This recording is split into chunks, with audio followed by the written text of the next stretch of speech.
Hi everybody, welcome to the astrology chat for June 22nd, 2024. So we're still very much in the full moon in Capricorn energy. For some places in the world it just happened, but we're still very much in that full moon energy. And so the keys for today are to continue to allow yourself to have a contemplative awareness about what has ended for you, about where you're continuing to make adjustments around what you feel, tending to the foundation of your life.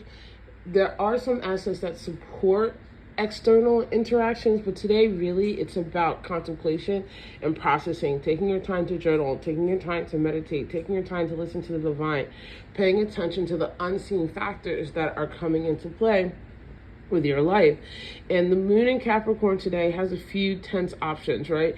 We have an opposition to Mercury, which means that your words might not come into flow, right? And so we're really paying attention to how we communicate, or if we're not communicating, about that opposition between what we need in our home life and our internal life.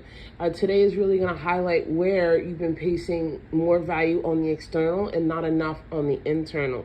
And this is amplified by the fact that we also have an opposition to Venus. And so both of these planets are asking for us to really get into ourselves, to acknowledge what we feel and what we need. Now, we do have a trine to Mars that does help with getting active around these things, right? Making a plan, making adjustments, doing some research, finding out what resources you need externally to help you internally. We do have a square with the North Node, and not just the moon squaring the North Node, but also Mercury is squaring the North Node today. And so this is, again, that energy of like, you need to listen to yourself. You need to let yourself be aware of what is happening so that you can have a deeper understanding of where you're going and what needs to be adjusted.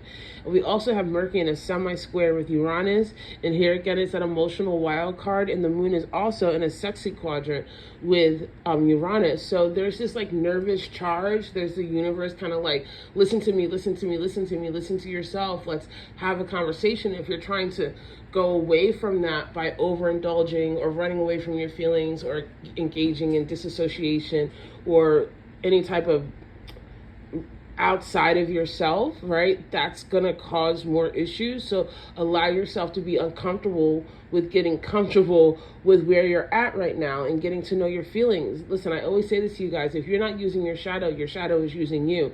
And we do have the sun in conjunct with Pluto retrograde that is saying, you know, what is your subconscious doing? How are you taking care of yourself so that you are more integrated? You know, it's not about leaving behind who you were in the past. It's about understanding that, integrating the lessons and moving forward as a more complete person. Right? You don't have to be perfect. You just allow yourself to be aware of who you are and where you're at. We also have the moon in conjunction with Jupiter, and again, there's that irritation.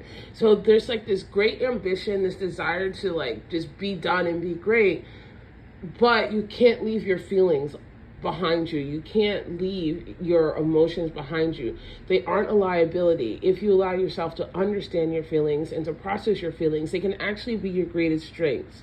It's your tests that become your testimony. So don't be afraid to lean into who you're becoming by being aware of who you're leaving. I love you guys so much, and I'll see you tomorrow.